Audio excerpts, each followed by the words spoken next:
Welcome back to the Upper Echelon Podcast when we keep it real, when we keep it jiggy over here. Cause why? Cause we ain't never ever scared. Please hit that like button and also hit the notification bell so that you can be notified of any new content that I may put out. If you're in the chat or in the bushes and you are not subscribed to my channel, do not neglect to subscribe to my channel so that you can check out more of my content.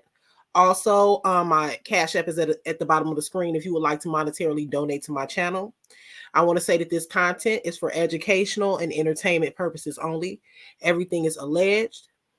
This content is protected under the Fair Use Act of 17 U.S. Code 107. What's going on, everybody in the chat? It is your girl, Upper, the overly opinionated blogger. Let's get into it.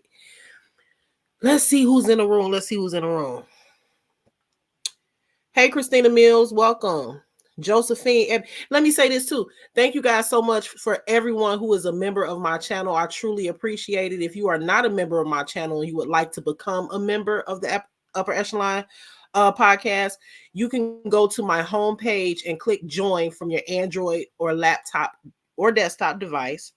The membership is $199. If you have an iPhone, it'll probably be best for you to go ahead and get on a desktop or a laptop to join the channel.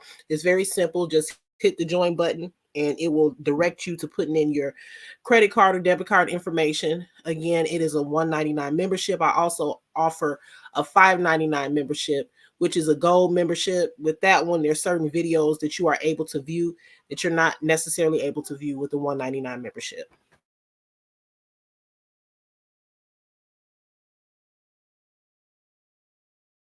Sorry, guys. So let's get into this situation with Miss Monique Hicks and her daddy and DL Hughley. Now, before we get into it, I think that everybody already knows a part of the audio has already been released where Tyler Perry was speaking to Monique and Sydney about the quote unquote blackball situation that Monique was dealing with in the industry. However, recently the full audio has been released. I've never heard the full audio up until recently. And what we're going to do tonight is we're going to listen to the audio together. I'm going to give my take on it, my opinion on it, and I'll let you guys give your opinion on it in the chat. I might drop the link, might not. I don't know. It depends on how long I'm going to be live. However, before we get into the audio, this is what I want to say. My opinion on the situation with Monique, Sydney, and I'm putting Sydney in it because he's in it. You know, every time she speaks, he's there or he's agreeing with her or speaking with her. So he's included, he's involved. Let me give my shout outs. I done jumped the gun. Hold on. Hey, Christina. Hey, Josephine. Robin Lotsman, Sent Weber, Beverly Harris, K. Brown, Southern Cows, Me Us, Rosinette Hawkins, Renethia Wilson. Roz, I'm so glad that I was able to unblock you. I don't know how you got blocked, but I was able to unblock you. Thank God. I put a post about it on my community wall. Hey, Miss Lady. I look, and what's crazy, Roz, is that I had looked for your name before on a block list and I didn't see it, but something told me go look again, and so I looked again and there you were. So I'm not really necessarily. It might have been an accident. So, hey Kimberly, hey Miss Lady, let me say this. My opinion on this DL Hughley and Monique feud has nothing to do with what Monique is dealing with in the industry and what her fight and her what her fighting for the cause of equal payment for Black women in the industry, and all of that. My opinion on what's going on between her and DL has nothing to do with that. I think I've made it very clear that I am in total agreement with what Monique is doing as far as her being vocal and speaking on the disparity of payment when it comes to the work that Black women do in Hollywood. I think that somebody has to speak up about it. I think that she is speaking up about it. I do have some opinions on how she's speaking up about it. However, I don't think that she's wrong in her fight at all.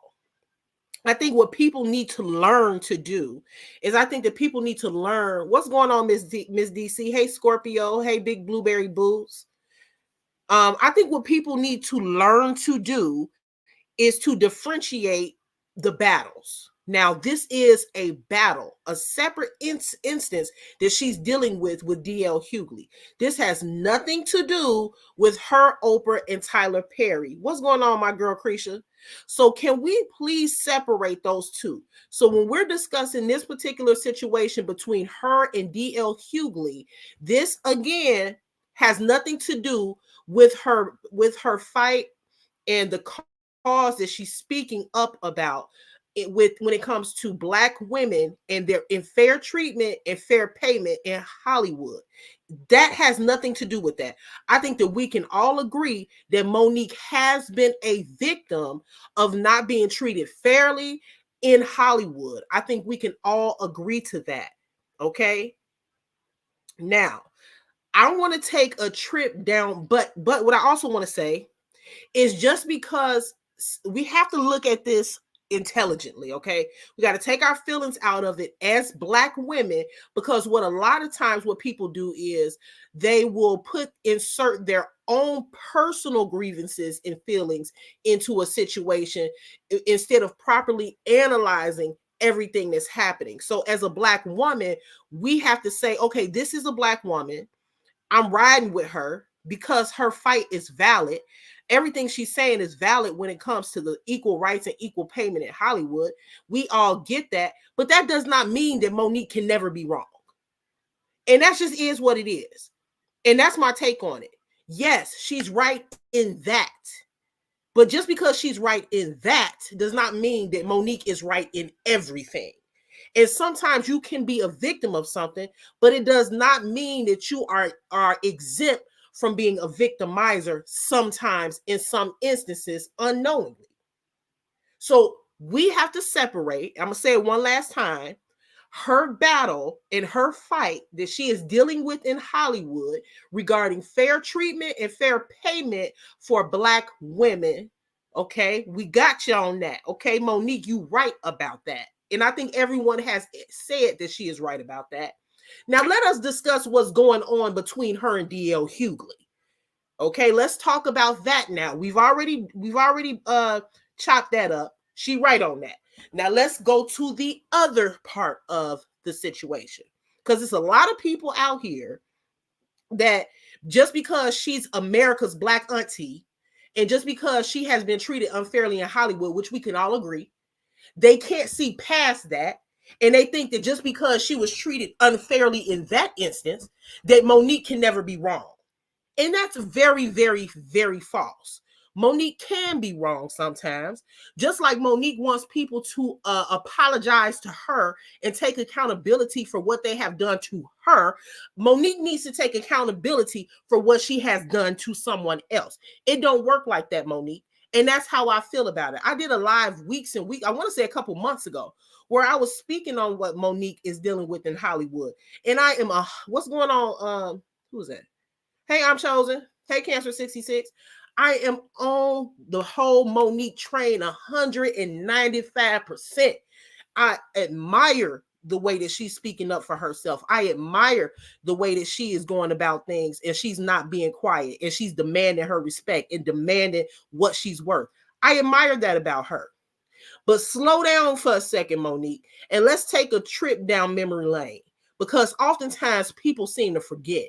Now, as a Black woman, I am on the train. I am on the same path as this Black woman. I am in agreement with her on certain things.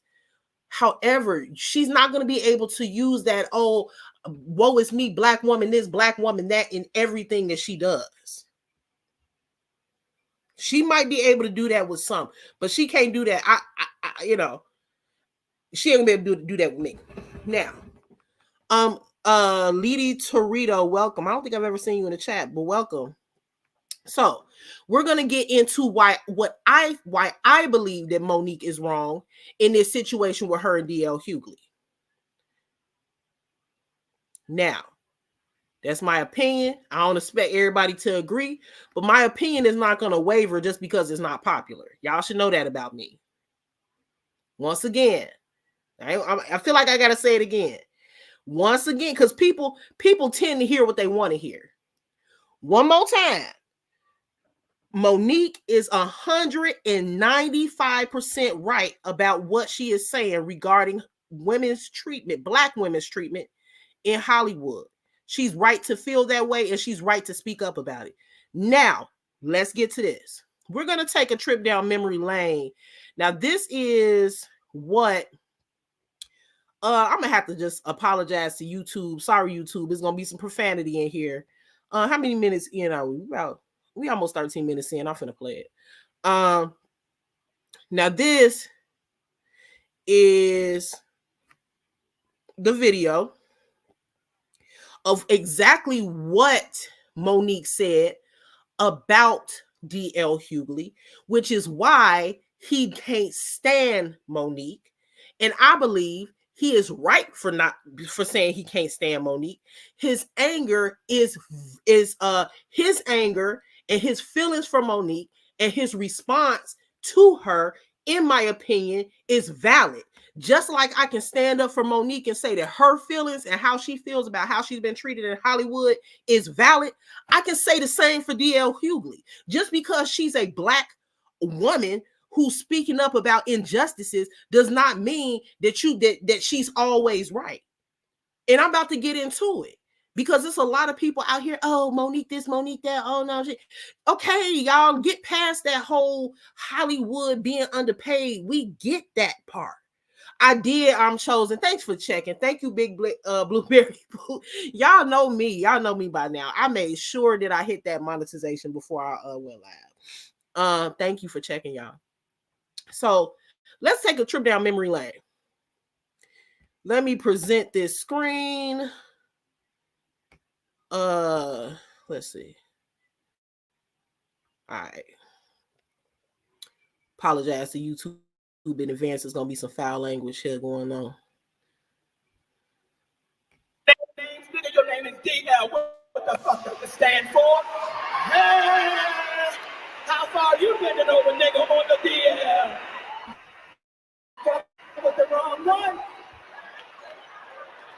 That's my family, nigga. I'm home, nigga.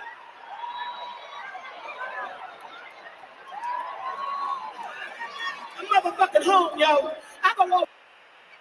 You heard what she said. She said your name is your initials are DL. What does that stand for? And we all know what DL stand for. So basically, she's attacking his sexuality and his masculinity. Now I'm gonna keep playing it. But if anybody was to come at Monique's husband or her in the same way, whether it would have been on stage or not, we wouldn't have heard the end of it. Keep that in mind. Keep that in mind. Don't do and say things to people and think that they're not supposed to defend themselves or respond to you, right? So let's continue. Like that with Coco in the motherfucking lounge in the back of the bar when they was cooking motherfucking fried fish, bitch. That's me, nigga. That's me, Detroit. I'm the bitch who did fuck a nigga in the car, but bitch, that happened so long ago.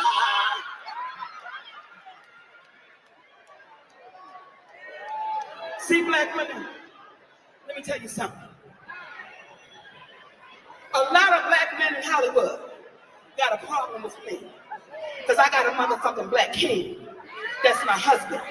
And them niggas can't understand it. They can't fathom it. It makes them motherfucking sick. Because at what time did Black men start attacking Black women? What time? So let me stop it here, y'all. Let me stop. I'm gonna be completely open. And yeah, it is old. This is old, Miss DC. That's why I said we're taking a trip down memory lane, because what it seems like is people forget where things derive from. See, we have to understand what happened in the past so we can understand what's going on in the current future and why people are responding the way that they are. So this is how it started.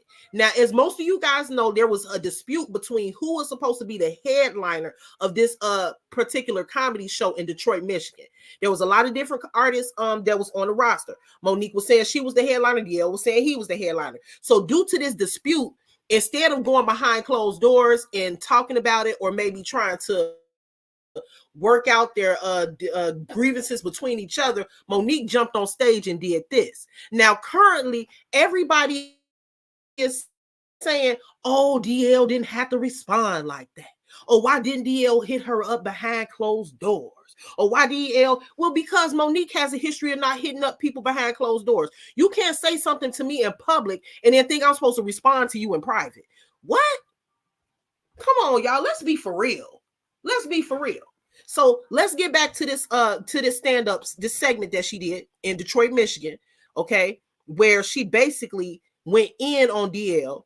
And it wasn't just no, oh, this is a joke or two. Oh, you know how comics do. She went in on him and she took things way personal. Yes, a life with I believe she went first. And that's what the issue was, and that's what she was upset about, right? Because the closing act is, I believe, what she wanted to do. I believe. So that's what the dispute was. So she went on stage, and then from what I heard, allegedly, I don't know how true this is, but I believe that his mom was at DL Hughley's mother was actually in the audience at this time. Let's get back into the video. What kind of real nigga is that? That's a bitch nigga. That's a bitch nigga. What kind of real nigga would ever attack a goddamn black woman? A bitch nigga. I feel sorry for this. I gotta stop it again, y'all. What type of real N-word would ever attack a black woman? First of all, we gotta stop it with that, y'all. We really, really do. No, a black man should not be attacking a black woman. She is absolutely right. But a black woman should not be attacking a black man either. So I don't know why there's these high standards of what a black man needs to do, and then a black woman is able to do whatever she wants to do and basically fly off the handle, be overly emotional, have no emotional control, and act like a goddamn fool, and she has no accountability for that. And there's no oh, you shouldn't do that. You shouldn't do that to him. It's always that. It's always, oh, a black man needs to respect a black woman. How about the respect should be mutual? Let's be fair. DL Hughley's family. I feel sorry for his motherfucking wife, because how do you suck the dick of a coward? Then you bring his wife into it. Then you bring his wife into it. Then you say, I feel sorry for DL Hughley's wife, because how do you suck a DICK of a coward? Come on, y'all. Really? Really? And y'all wondering why DL Hughley does not like this woman and why he would prefer for her to keep his name out of her mouth. And then now that she brought him back up on Club Shay Shay again after all of this has died down, y'all wondering why his response is what it is? Man, y'all, come on now. Let's be for real.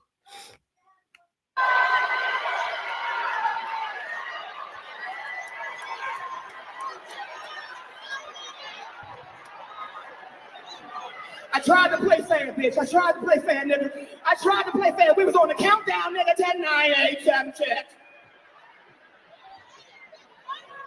See, I don't fuck with nobody. And as an entertainer, families are off limits. As entertainers, we don't fuck with each other's families. You heard that, right? Y'all heard her say that, right? Are y'all kidding me? Like sometimes I be wondering, like, do people pay attention? Do they listen, or are they just listening to what they want to hear to fit the narrative that they are partial to?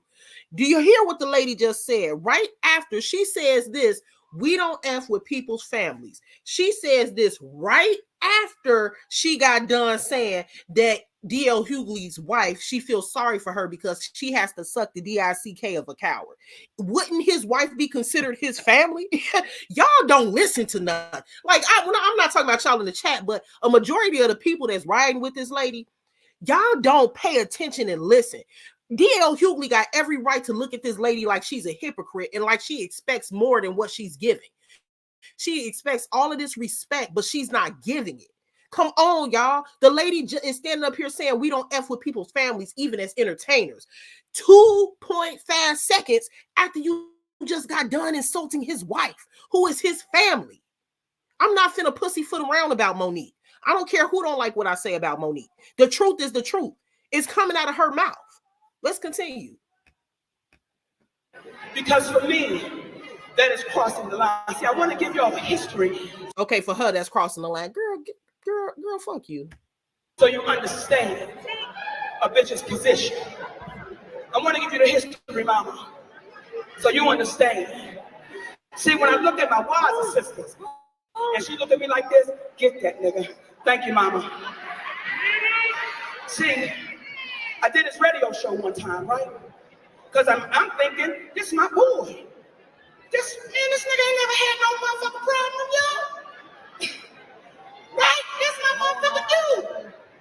So we won a radio show, and when we get to the end of the motherfucking program, this is your program. This was the England program. When we get to the end of the program, they say, Monique, would you like to play a game? Well, bitch, I like. So now she getting ready to talk about this game. I don't even think D.L. Hughley was present at the time that the game was being played. She went on to the radio show, D.L. Hughley's radio show, where somebody asked her the question, do you want to play a game called Would You Rather? Would you rather, and then they asked her, would you rather your husband sleep with Corinne Steffens with a prophylactic or a condom, or would you rather him sleep with, or would you rather him sleep with Lee Daniels without a condom? To her, that was very disrespectful. And then after that, she contacted D.L. Hughley. Okay, but was D.L. Hughley and told him what happened? So if you had to call D.L. Hughley and tell him what happened, wouldn't that mean that D.L. Hughley wasn't there? So does that justify you disrespecting his wife? And not to mention D.L. Hughley did not even air that segment and she's still up here crying about it. The segment was never aired and nobody would even know nothing about it if she hadn't said nothing about it. Like, what is y'all missing? Like, this lady is out of order. She's out of order with this particular situation.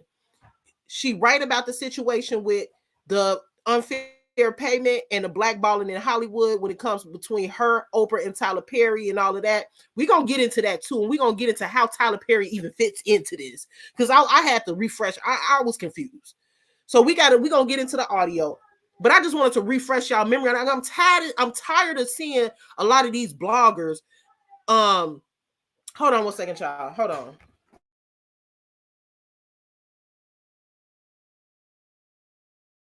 I'm tired of hearing a lot of these bloggers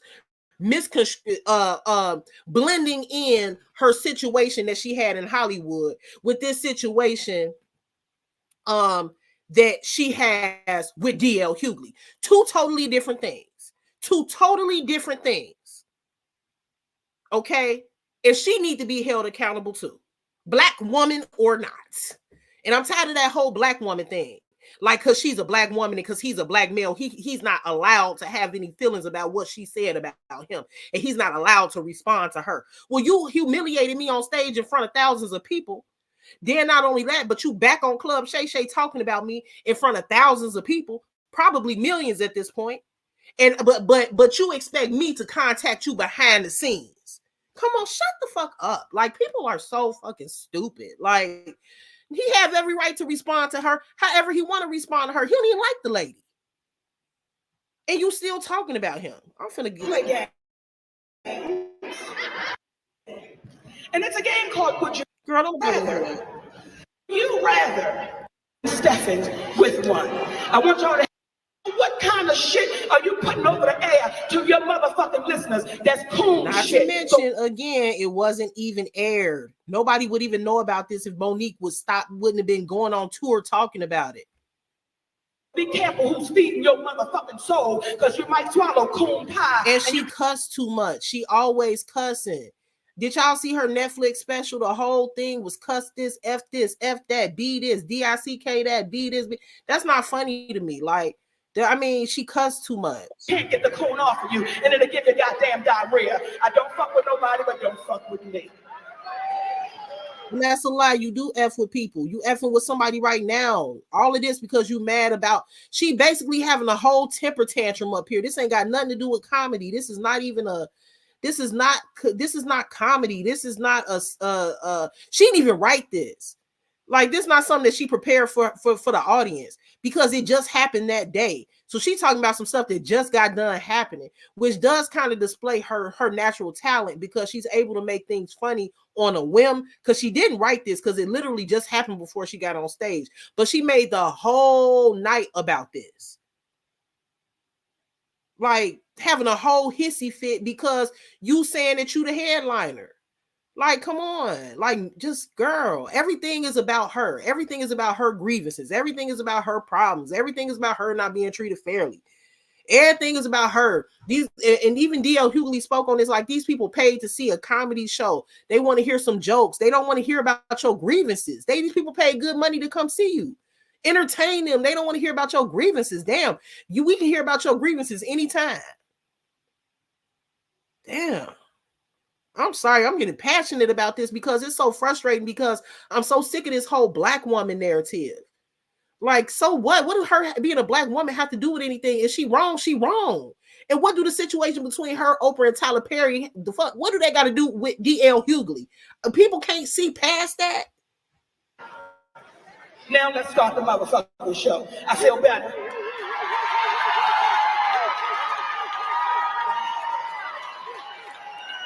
Now she cried for a whole 10 minutes and 15 minutes of her segment. Now she ready to lead the stage. Like, girl, like, child. All right. Well, anyway, so let me stop sharing this. Y'all, I already spoke on how I felt about that whole segment while it was playing. So now that we refreshed our memory on why exactly D.L. Hughley feels a way about her, that's the reason. You heard what she just said about his wife. 2 seconds later said that she don't like people attacking her family, and that's just off limits, like a total contradiction. Then she running around questioning this man's sexuality. Okay.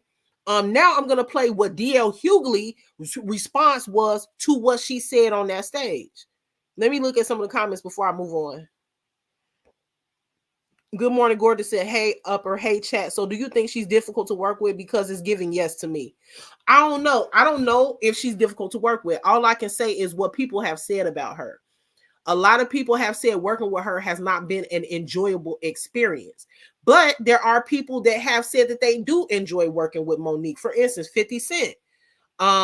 Even Cat Williams, she's going to be on tour with him. I don't think that he would have put her on tour with him if he didn't feel like she would be a great addition and that he would enjoy working with her. So I don't think everybody has an issue with Monique, but the people who have come out and said they think that she's difficult to work with, who am I to say that what they're saying is not valid? Because I don't know and I wasn't there.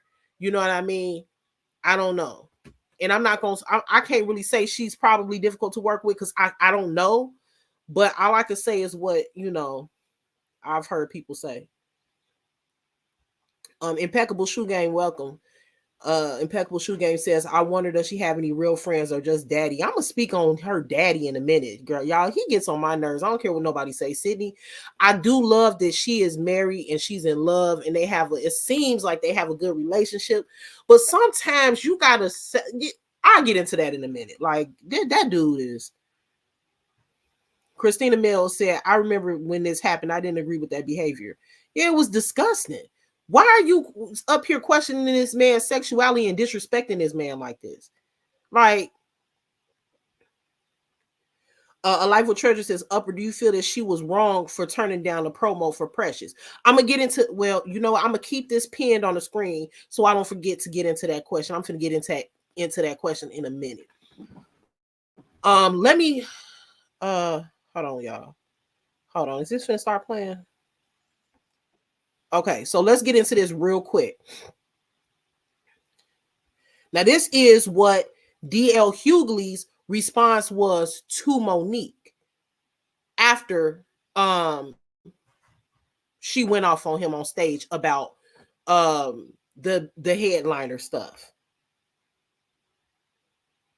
Work very hard to control the environment I work in comedically. I only work where I want to work and who I want to work for. I want to work with. I don't work because that is a very precious place to me.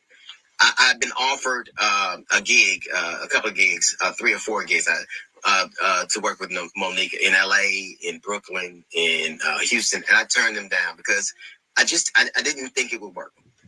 So after talking to a lot of people, and one of the very people in this room about how things are different, two of the very people in this room, as a matter of fact, and how things are different, and look at how things are coming around, I decided it would be wrong for me not to give somebody a chance based on things that they'd never done to me. That would have been wrong to me. And when she talks, if she goes on her diatribe and she talks about me having my feet under her table, that was at her invitation. I was doing a gig in Greenbelt, Maryland. She lived in Baltimore. She was having a fight party. It was, I think, Evander Holyfield and Mike Tyson. And sure enough, I came to her table at her invitation. And it was a wonderful time. As a matter of fact, it was based on that interaction, along with talking to people, I decided that I would do these gigs. I decided I would do it. And now I know what Tyler Perry knows. I know what Lee Daniels knows. I know what Oprah knows. I know what Steve Harvey knows. I know what Charlamagne the God knows. I know what Netflix knows. Saying yes to Monique is an occupational hazard. Now, we're playing a gig in Detroit this weekend. I know I'm going on at 9:45. I leave the hotel. I get there around 9.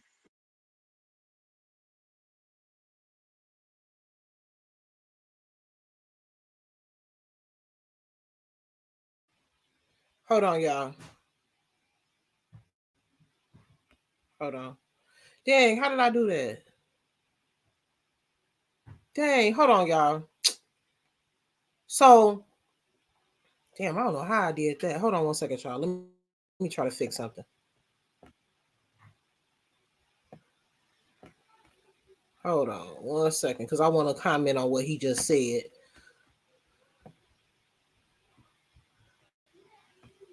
All right, I fixed it. So let me say this, right? Now, I'm telling y'all now that some of the stuff the DL is saying, I agree with, and some of it I don't. I'm doing what you call being fair and impartial. DL Hughley is upset right now in this interview with Monique because of what Monique said about him on stage. Now, what he need to do is he need to just speak on him and Monique. He don't need to be dragging Oprah, Charlamagne the God,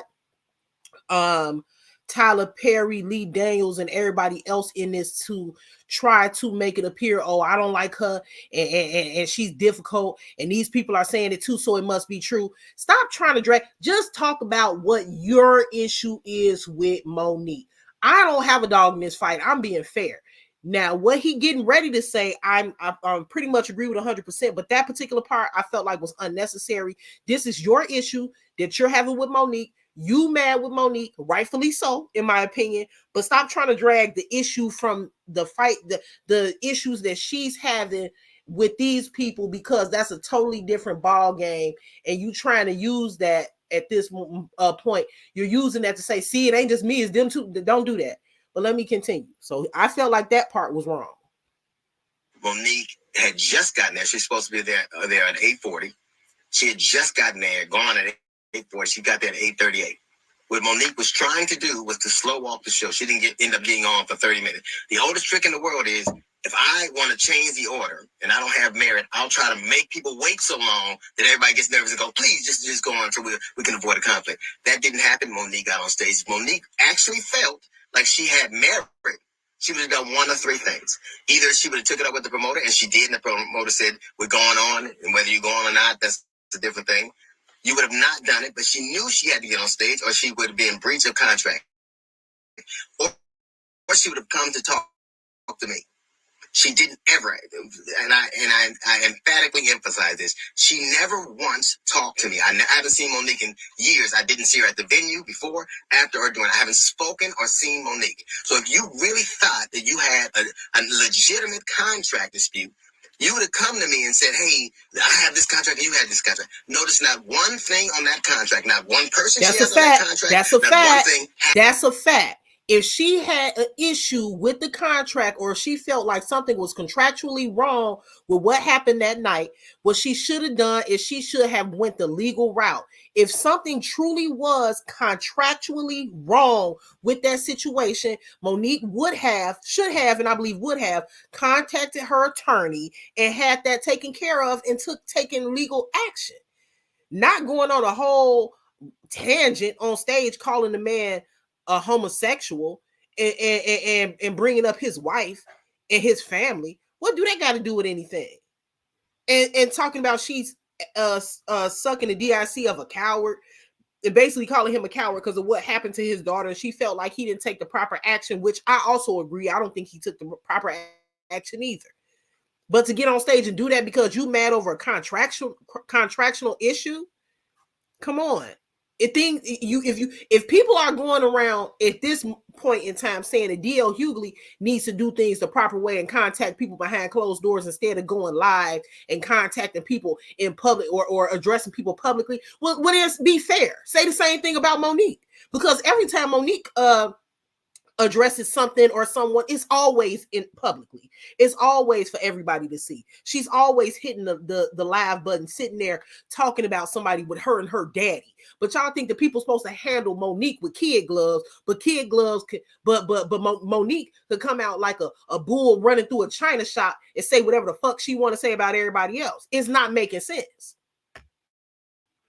Do you know why? Because it wasn't legitimate.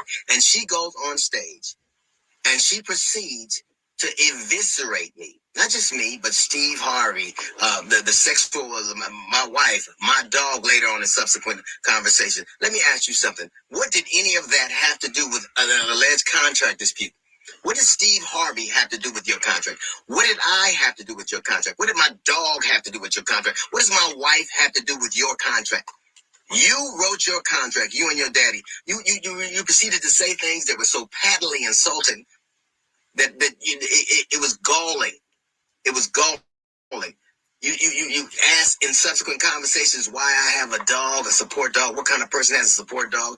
I have that dog because my father died. My children and family decided they would get a dog from where he was from, and I named the dog after my father. I don't have a dog to keep people away from me. I have a dog so I have my father with me all the time. That is an act of love, which you know very little about. You proceeded to assault my sexuality. You have the temerity to assault someone's sexuality, a man's sexuality, given who you lay next to? Now, I'm gonna have to agree with him on that. Now, you assaulting his sexuality and putting it in question. However, the man that you lay next to, people have been saying for years that he seemed a little zesty. So you worried about DL Hughley and his sexuality, but a lot can be said about Sydney, and what a lot of people have said things about Sydney.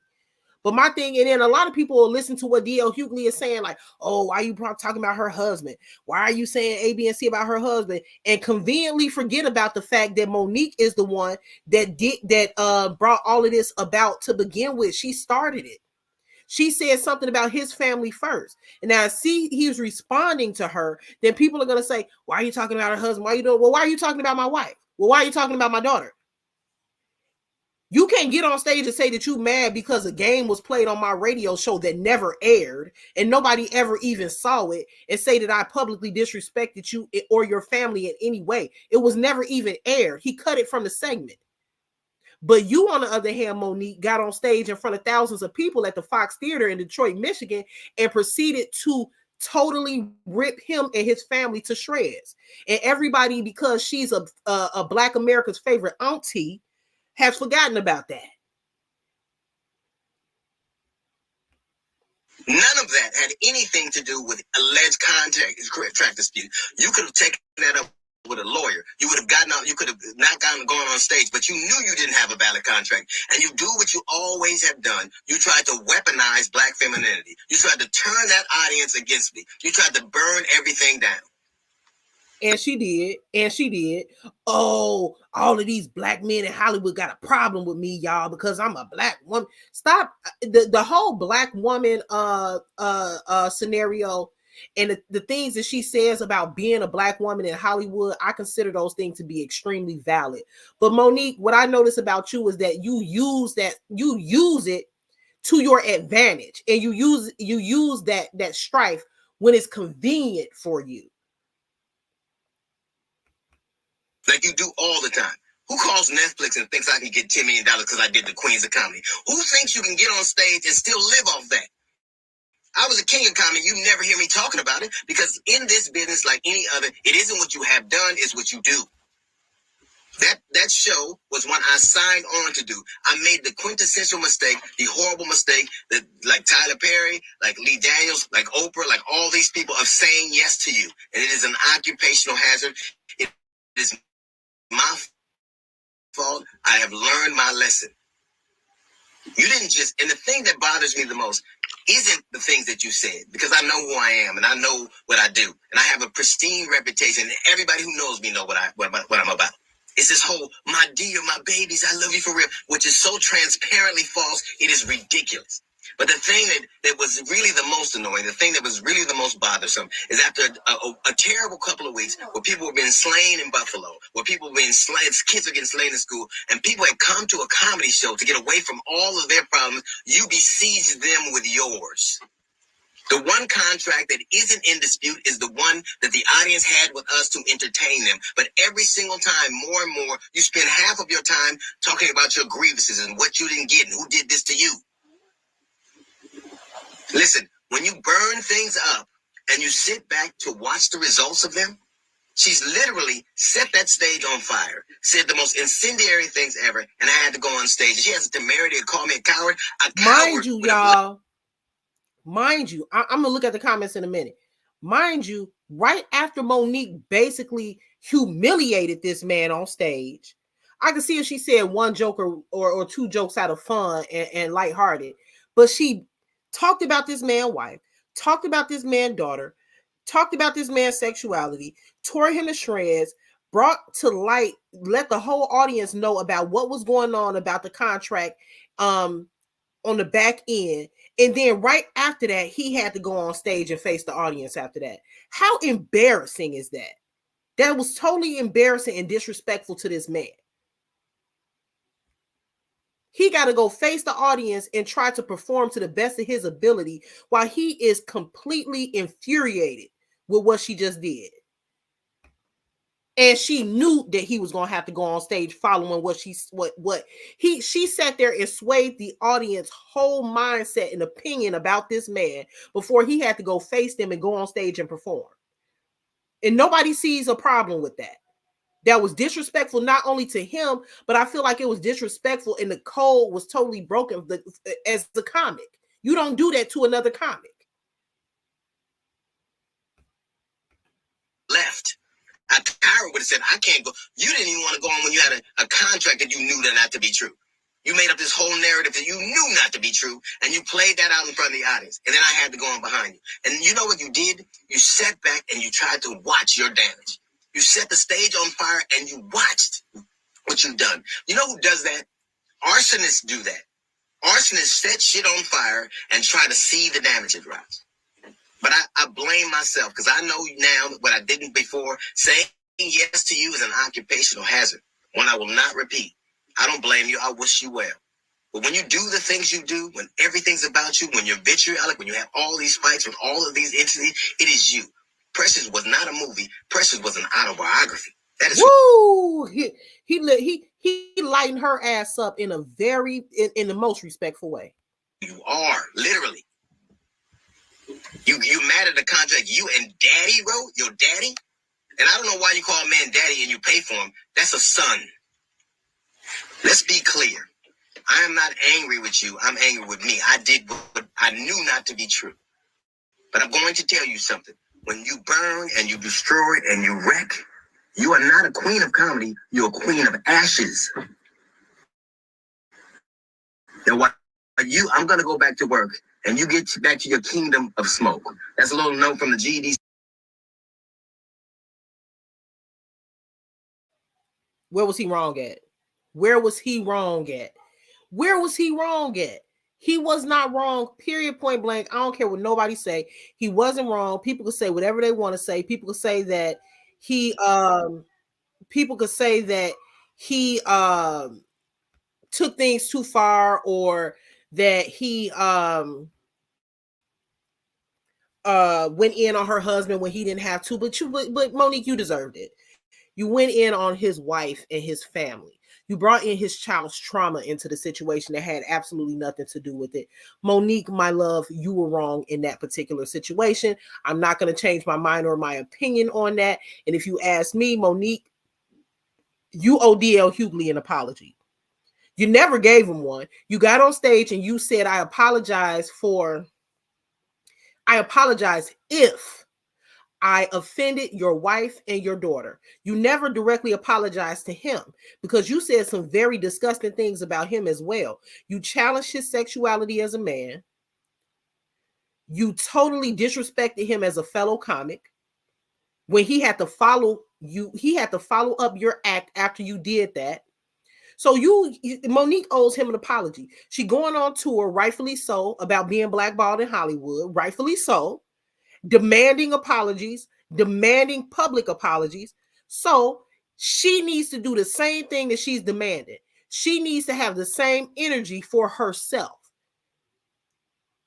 You want people to, you want your respect. You want to be treated fairly. You want to be treated a certain way. You want people to take accountability for what they have done to you. Well, then, my dear, you need to take accountability for what you did to someone else. Moving forward, Monique needs to just keep that man's name out her mouth, period.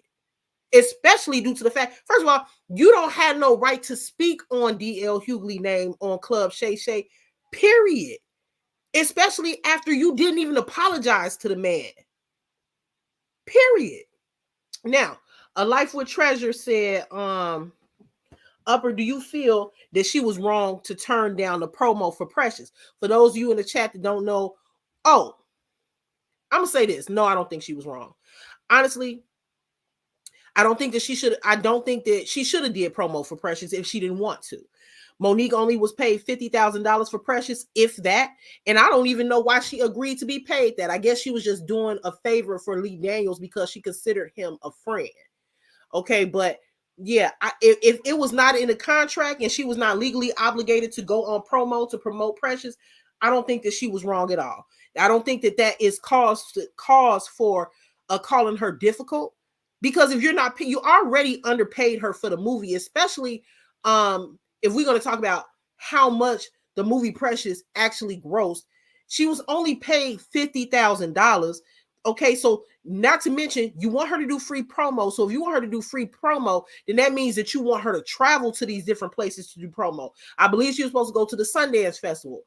Come on, if you only gonna give me this little bit of money, this I gotta keep hold on to this money, especially if I'm gonna be paying for my own travel, for my own hotels while I'm promoting this movie, for my own food, for my own no, I don't think she was wrong at all. You gave me $50,000 for the movie, so you gave me a little bit of change for the movie, and I'm gonna hold on to it. I'm not spending it on wardrobe, makeup, travel, hotels to go promote this movie that I barely made money on. So no, I don't think she was wrong at all for not promoting Precious. I look at it like this. I truly feel like if they would have paid Monique more, especially after we all found out how much Precious grossed. Matter of fact, let's look that up. How much did Precious gross? Hold on.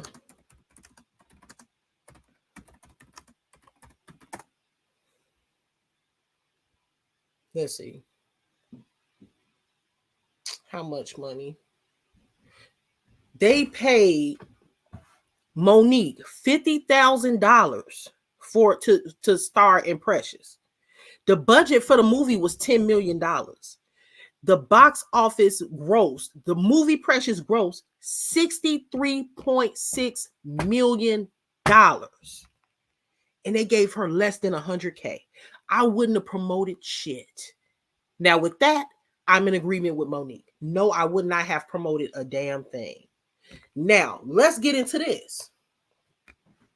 Let's get into this because this live right here is not let's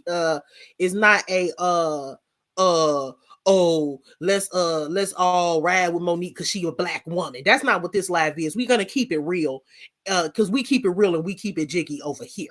So we're gonna call everybody on they shit here.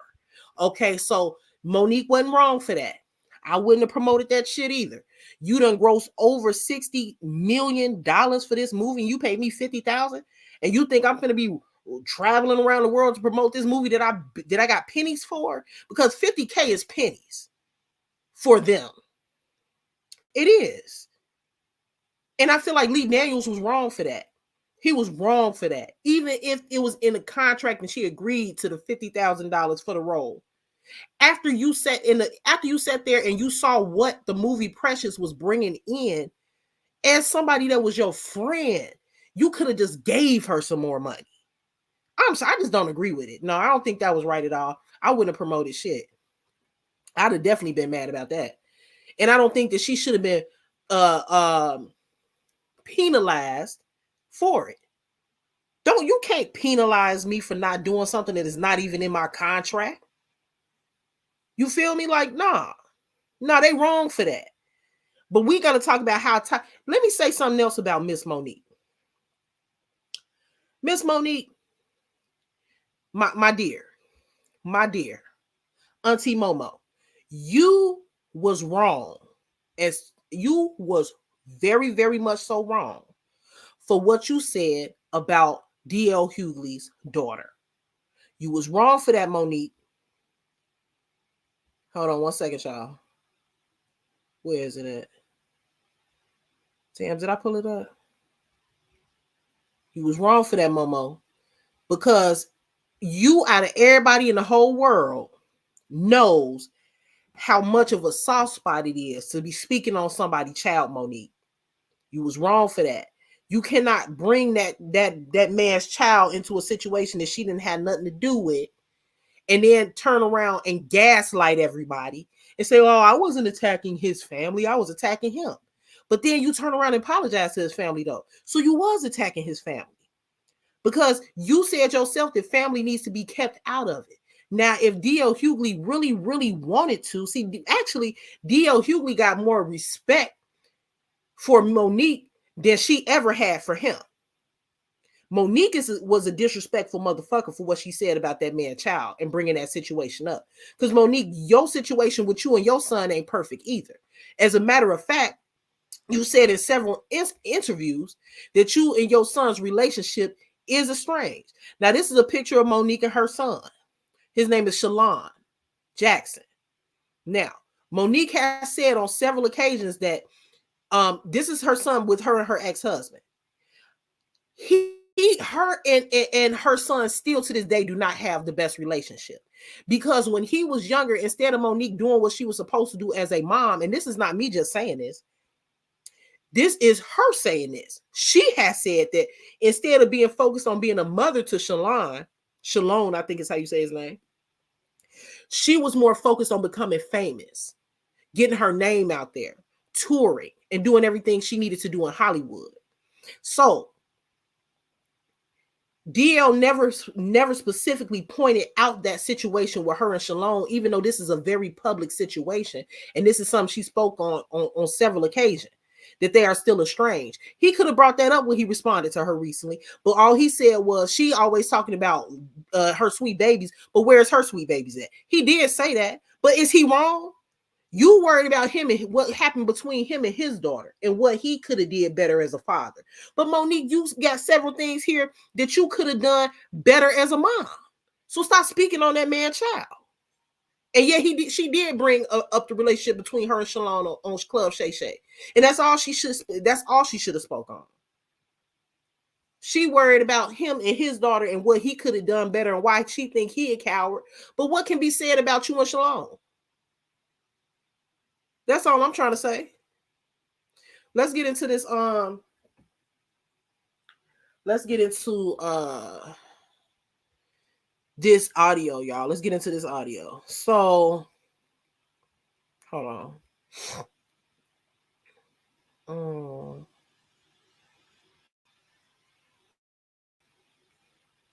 Now, for those of y'all that don't really know what's going on between Tyler Perry and Oprah Winfrey, what's basically going on between them is that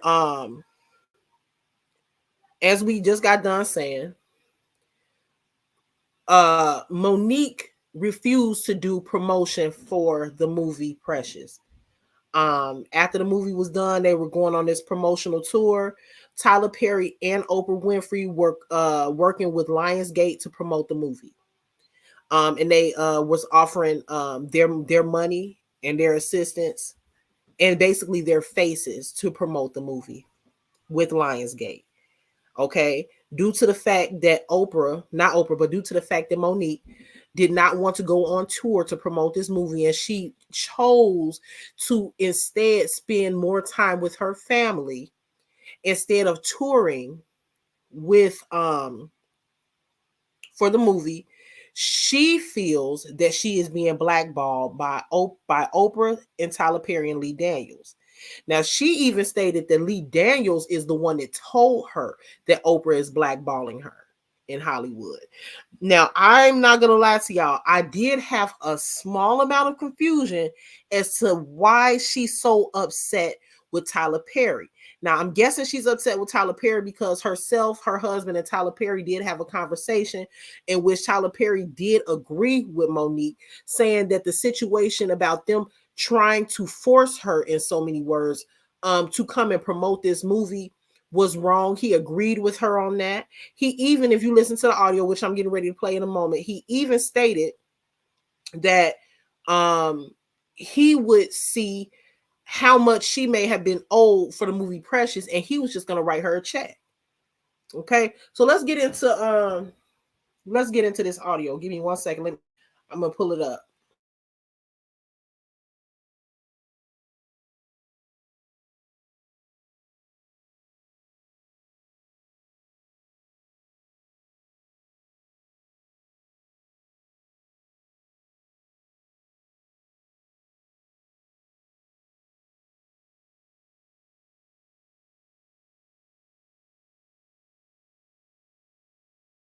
Let me see this question before I pull it up. A Life with Treasure said, Upper, why do you think, or do you have any idea as to why she would record him talking?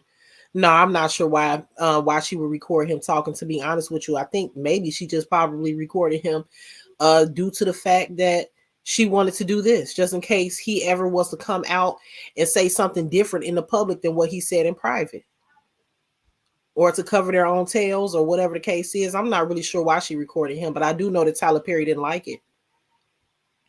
I know he didn't like it.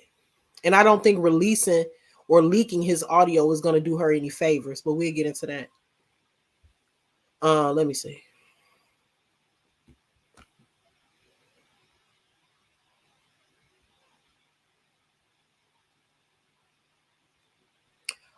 Shout out to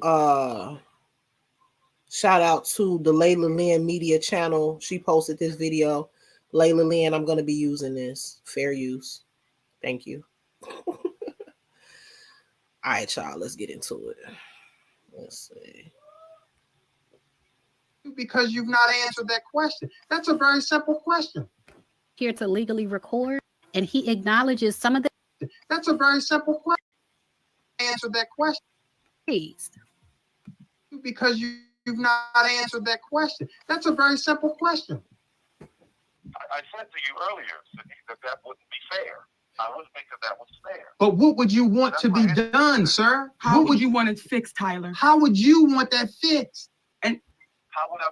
First of all, I'm sorry for interrupting so early on, you guys, but can someone tell me why her and her husband are on the phone with Tyler Perry, and why a three-way conversation is happening? Why is either Monique on the phone with Tyler Perry speaking, or why is her husband as her manager not speaking to Tyler Perry? Because see, when you have a conversation where one person is on one end of it, and then you have two people questioning this one person, it is possible that they may feel attacked and bombarded. So why they're doing it this way, I'm not sure. Before we get into it, I do know that this phone call was initiated by Tyler Perry. Let me tell you. Let me tell you. Let me tell you. So that, because and my husband is that part of our team that he has the business conversations. I'm the part of the team that you saw May 13th on the stage. So what I would ask you is, because you're talking in Tyler Perry language, I would ask you to let Monique talk to Madea.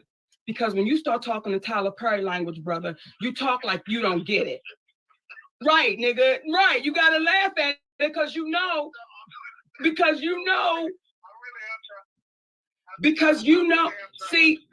let me tell you, Tyler, when I watch your movies, I dig Madea. And you know why I dig her? You know why I dig her, Tyler? Because she could be your mother. You know why I dig her? You know why I dig her? Because that bitch is real to her gut. And she don't give a fuck how I come out. She don't give a fuck how it's taken. But everybody knows she love you, but she gonna tell you the real shit. See, when you stepped away from Madea and you became Tyler Perry, the billionaire, this is the conversation you're having. Like, well, guys, what do you want me to do? What do you want me to say? See, you a brother that slept in your car. And you needed niggas to fight for you to get you up out the goddamn car. See, your mama that you love so dearly. See, this is when I know that the powers that be and everybody saying on the radio and everybody saying on the media, oh my God, it's Oprah and Tyler. They're the ones that can employ her. Why ever would she say it? Because I love them niggas. That's why I'm saying it. Because I'm tired of reading the stories 100 years from now where we had to go through this shit and we watch our brothers and sisters die and suffer in silence and in poverty, and we know they was right. So what I'm saying to you is, Madea, make Tyler's ass step his ass up. I'm talking to Madea right now. Madea, I need you to pull Tyler's ass in the back and say, baby, you watching this sister and you watching her family. What is going on, you guys? What is going on? And why is she insulting this man, calling him Madea? That is an insult. You on the phone with Tyler Perry. Madea is a fictional character. So are you saying that him as this is why this is condescending? It's condescending because you're alluding to your feeling that because he's not responding. He didn't say he didn't agree. They're not mad because he's not in agreement with them. They're mad because he is not responding to the situation the way that they feel like he should. And so because he's not responding in a way that you feel like he should, you then allude to you saying that he's not being real. Madea is real, but Tyler Perry, the billionaire, is not real because he's not responding in the way that they believe that he should respond. My question is, what exactly do they want Tyler Perry to do? He's already said, yeah, you're right. You don't have any contractual agreement to do any promotion. You're right. It is wrong if you're being penalized for not showing up to something that you were not contractually obligated to show up to. But let me continue to play it. Family star. You're watching it and you're saying, what do you want me to do? Listen, don't you play with that baby like that. You know the shit y'all did was wrong to her. You gave charity, you gave them $400,000 to $500,000 to charity, and you know that bitch got $50,000. Where's my pistol, Brown? Where's my pistol? Because I need to shoot this nigga. Now, I'm not going to kill him. I'm going to shoot him in his ass to let him know Madea is this shit right now. Right. See, that's why I'm talking to my brother. So I appreciate you calling me. I do. But when you call me, what you going to do? Hi, Coach Mo Fall here. Follow me because I'm going to take you on a journey that I have taken professional women. You heard what he said. Okay, now he clarified. He had to clarify. He said, you know what I'm going to do? This is Tyler Perry talking. He should not have to be saying that. We know that you're Tyler Perry. Why she's calling this man Madea right now? She's being totally ridiculous. I'm sorry. This is just unprofessional. It's ridiculous. It's crazy. Hold on. And find out whatever money is coming. And find out what and this out there. I'm gonna call and find out whatever money is coming in from Precious, and I'm gonna send it to you. I'm gonna send it over to you. Whatever it is, I'm sending it to you. Well, let me. So what he said was because he's kind of low. He said what he's gonna do is he's gonna give somebody some people a call because he is a powerful man in the industry at this point. He's gonna give a couple people a call and he's gonna find out whatever it is that Precious is bringing in, and he's going to offer that to her. And now that's what he's saying. Now that sounds like a hell of an offer. Sounds like a hell of an offer, right? Say this. Let me say this, and I want to again.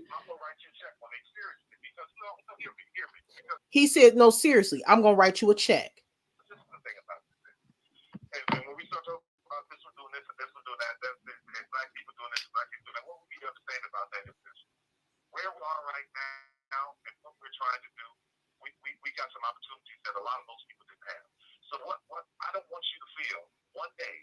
one day is that you were mistreated or that you were treated unfairly. Now, he said, you know what? I don't care what nobody say. What Tyler Perry is saying on this phone call, he sounds like a hell of a man. He sounds like and mind you, he doesn't know he's being recorded. He sounds like a good person. He said, I don't ever want you to feel like you're being mistreated. Even Taraji P. Henson has spoken on Tyler Perry's personality. She's spoken on who he is as a human being. And she said that, you know, he has paid me more money than I've ever been paid. Now, that's not really saying a lot, especially due to the fact that Taraji P. Henson has stated on several occasions that she does not make half of what she should be making. So Tyler Perry paying her more than she's ever been paid don't really mean that he paid her too much of shit. But it does show that he ain't out here trying to do what these other people are out here trying to do to these black women in Hollywood. Tyler Perry just sat here and offered Monique a check. He is not obligated to do that. Not to mention that at this time, Monique has been given the shit end of the stick. Tyler Perry up there with the big dogs. Tyler Perry up there rubbing shoulders with Oprah and them, right? So he don't have to reach back to her and say, you know what, you've been done wrong, and I'm going to offer you something monetarily for your grievances because I agree that it was wrong. He is not doing anything wrong in this situation. Why Monique and Sydney felt like releasing this was going to somehow do anything to this man or make him look any type of way, I'm confused. Because what I'm listening to is a man that's reaching back. He called them. They didn't call him. He called them. And he said, I'm going to write you a check because I agree that what you're going through and what you've been paid is not fair. He's taken all the heat and all the hits and all of the anger that Monique has for Oprah and Lee Daniels, and he's trying to make it right. That says a lot about who he is. if that means that that's what I need to do, then you do that. You do that. You take that and take it from a place of love. Let me tell you where I'm going to take it from. I'm going to take it from its business. And I'm going to take it from my brother saying, listen, yo, this is what y'all was supposed to get. No, here's the thing, brother. Well, I don't know what you were supposed to get. Here's what we're saying is, when you say, I don't know what it's supposed to be, but I'm going to send you the check. Listen, not charity, brother. Because see, what happens is, then here come this motherfucker. Here come Daddy. Y'all, I don't even know if I'm be able to. Here come Daddy into the picture. This is what I believe Monique need to do. Monique need to go. Now that Monique is getting back on her feet, I agree that she was blackballed, and I think that was very dirty of Oprah. And we are gonna do a live on Oprah and talk about why she's so problematic in the black community, not just in the black community, but Oprah is problematic in the industry. Period. Oprah's a piece of shit. We gonna allegedly. We're gonna talk about Oprah in a minute. Coming here soon. However,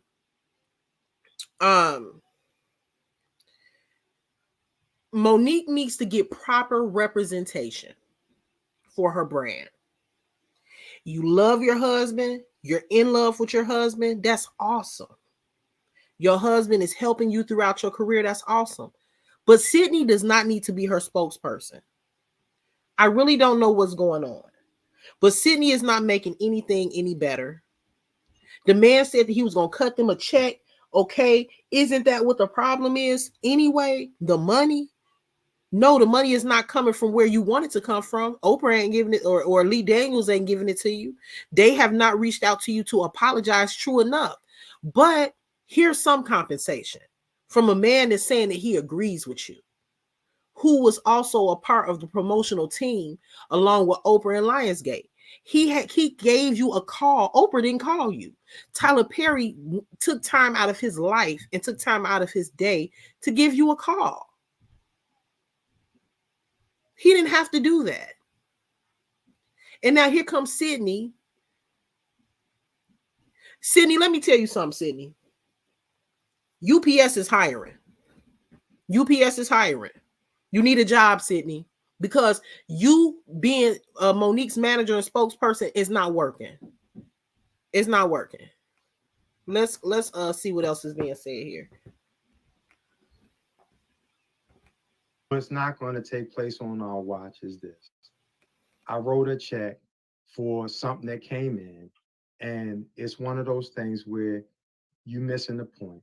And we believe enough in the universe to understand that, listen, when a person come to you sincerely with understanding what it is that you're talking about, versus just saying, I'm gonna find out what it is and I'm gonna write a check. Now it's in the tabloids, you wrote us a check because, you know, I know you flew Whitney Houston in on your private jet.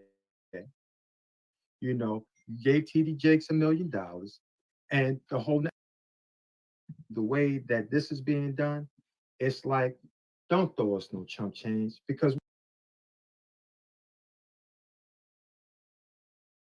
Sydney finna piss me off, y'all. I'm holding my head right now. This man offered to give her, to compensate her for whatever it is that she was owed out of his own pocket.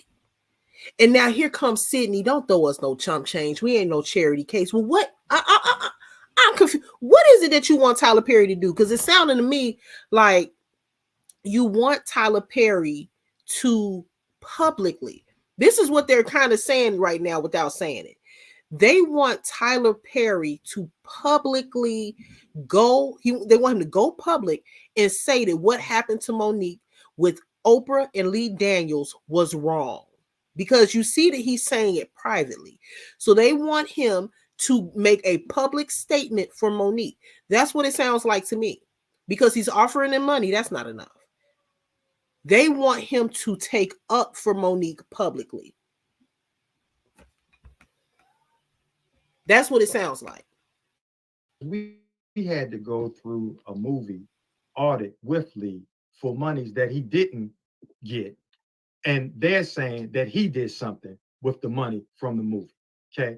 These are the things that we had to deal with. So to speak about the dollars that you're going, that's the thing that I have to deal with too, because I saw the movie to Lionsgate. Listen to what I'm saying though. But listen, Tyler, this is what I need you to hear me. Hold on.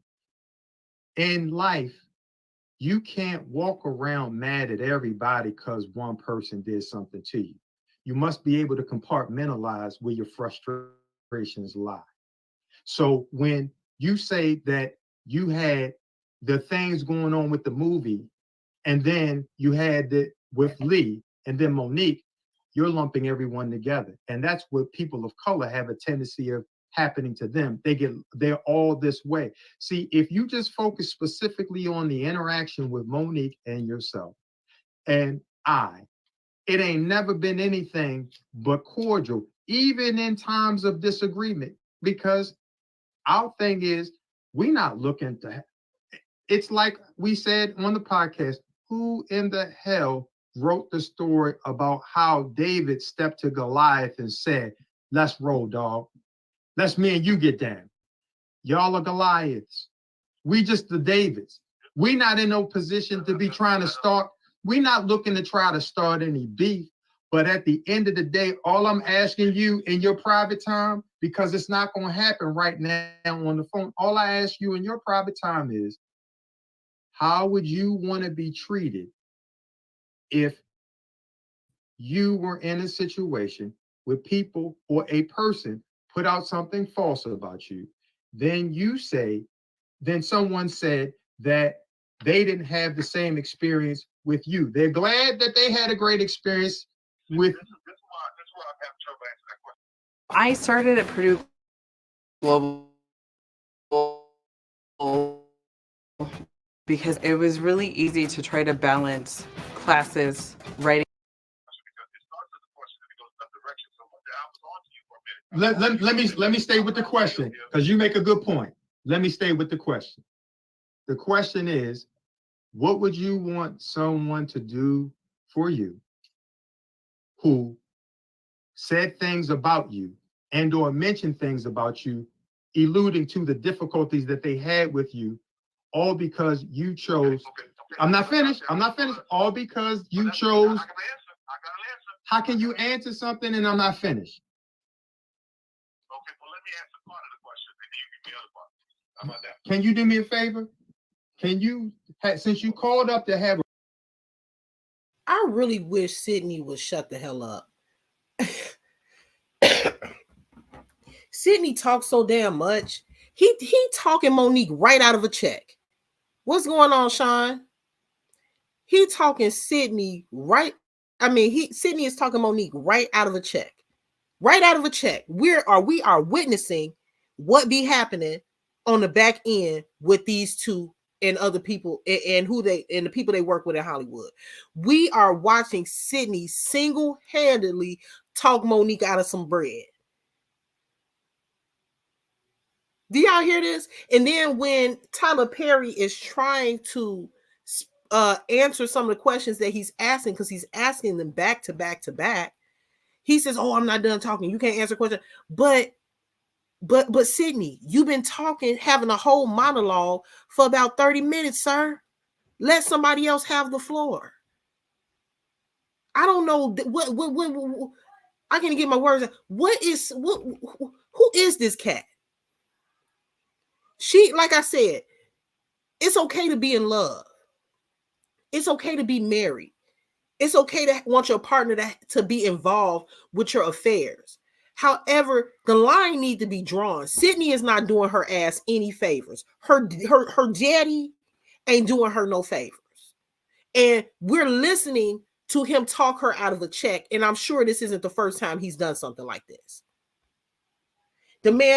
Tyler Perry just sat here and offered Monique a check out of his own pocket.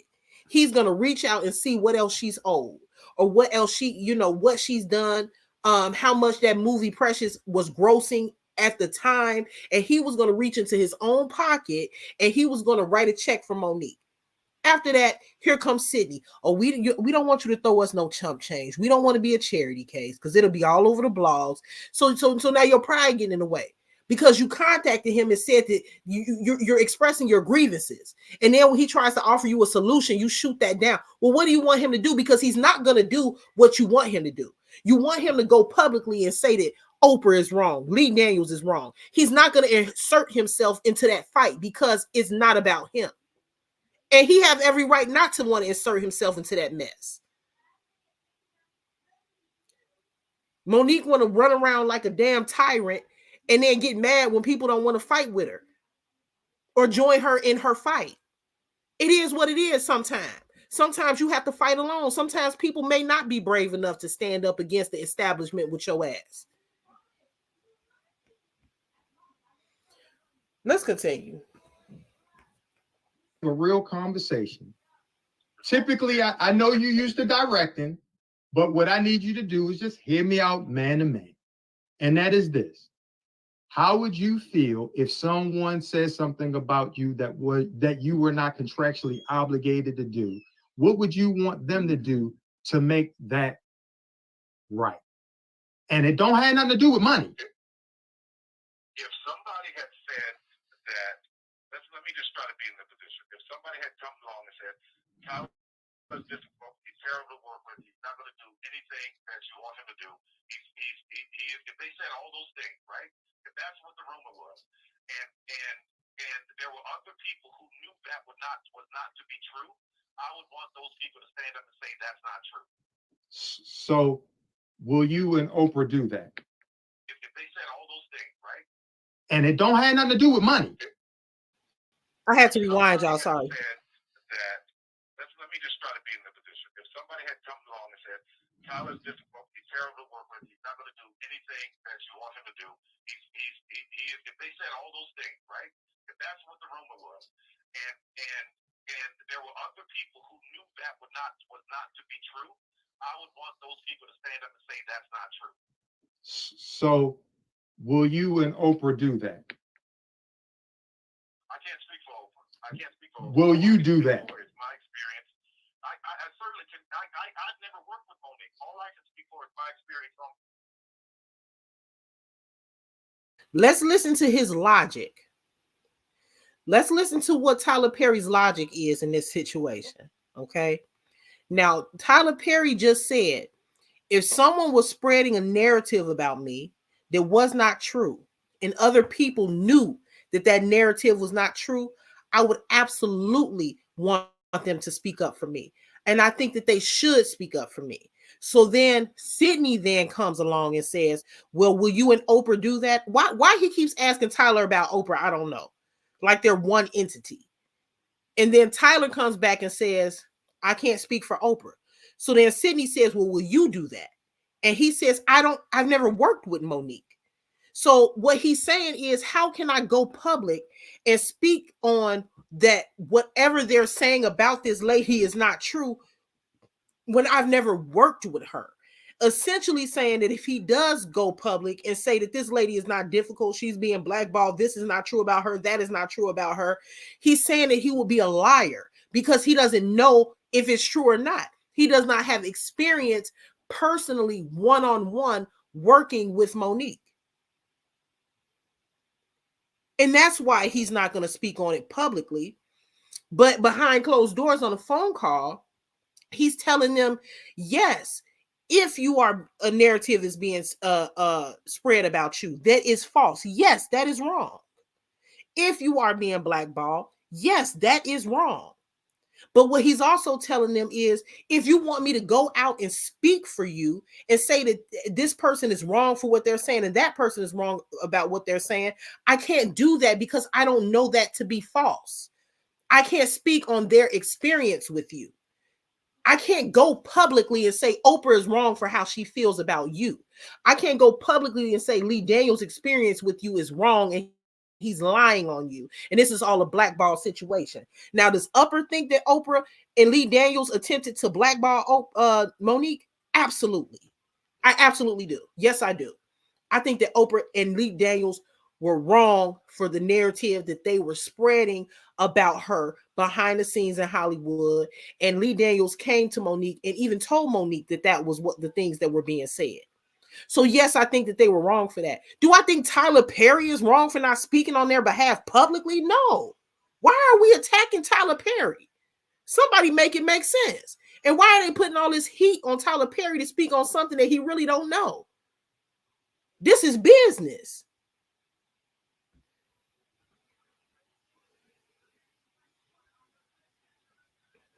Scorpio said, but after the evening, this movie, she did another one, The Reading. So why would you do a movie with people that you felt like messed over you the first time?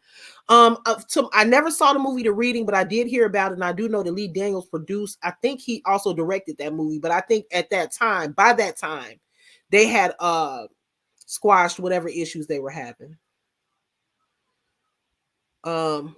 Ashanti said, because he was the same one that wanted her to promote for free. I don't know if that's true or not, Ashanti. What I do know is that he was a part of the promotional team and he was working alongside Oprah and Lionsgate. However, whether or not Tyler Perry wanted her to work for free, I'm not sure. I think that they did ask her to come out and promote it. Was he a part of blackballing her after she refused? That's never been said, Ashanti. So I don't know. And he also is reaching out to them. They didn't call him. He's calling them and saying, were absolutely right. You were not obligated to promote it for free. You are absolutely right about that. So was he or was he not a part of wanting her to promote it for free? I don't know, but I do know he was a part of the promotional team, again, along with Oprah and Lionsgate. Was he a part of blackballing her? I don't think so. Was he a part of saying that she's difficult? I believe that to be true. I don't know if he said that they're going to get into it in this audio. I don't know if he said verbatim that she is difficult to work with, but I do think that he did say something along the lines of that the experience that he had around promoting this movie was unpleasant.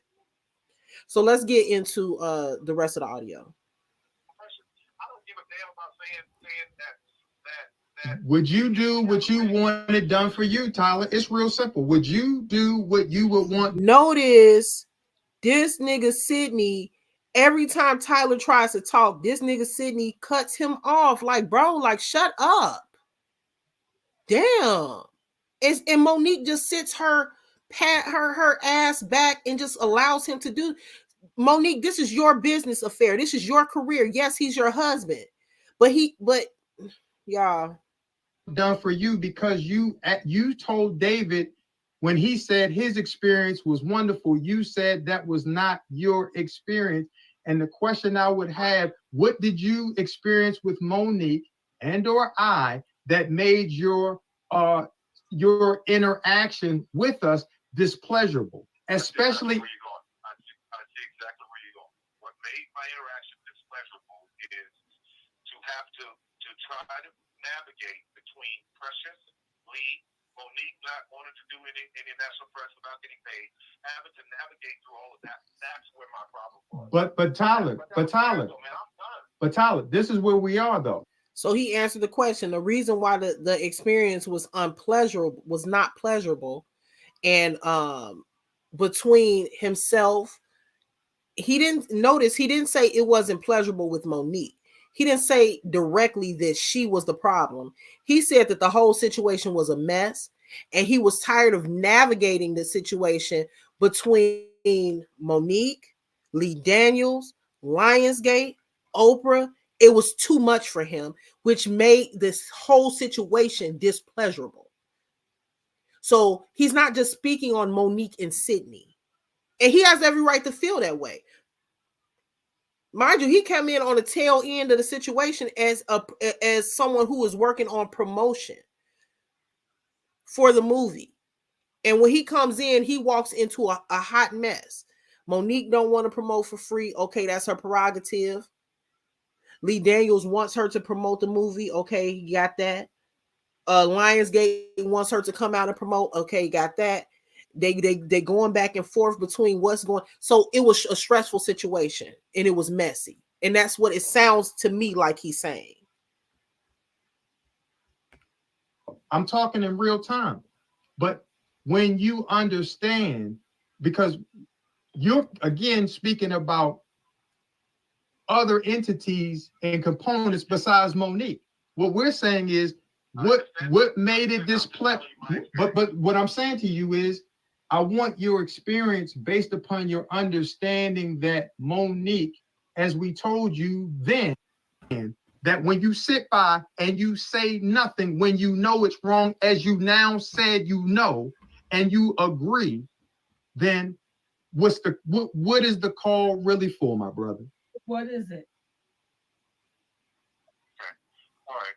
I'm going to say this because I spent way too much time here. I thought that this would be a quick call that I could just call and say how I felt and to absolutely wish you the best. The only way this changes, I think the only way this changes, I think for you guys. So you heard what he said. He thought it was going to be a quick conversation. That's exactly it, Sean. That's exactly it, Sean. So Vibe with Sean said, he's trying to lead the conversation and damn near trying to discredit Tyler's experience. He's doing more talking than listening. He is listening to respond and not to understand. Exactly. Alexis, shut up. Hey, Alexis. Hey, Sunshine.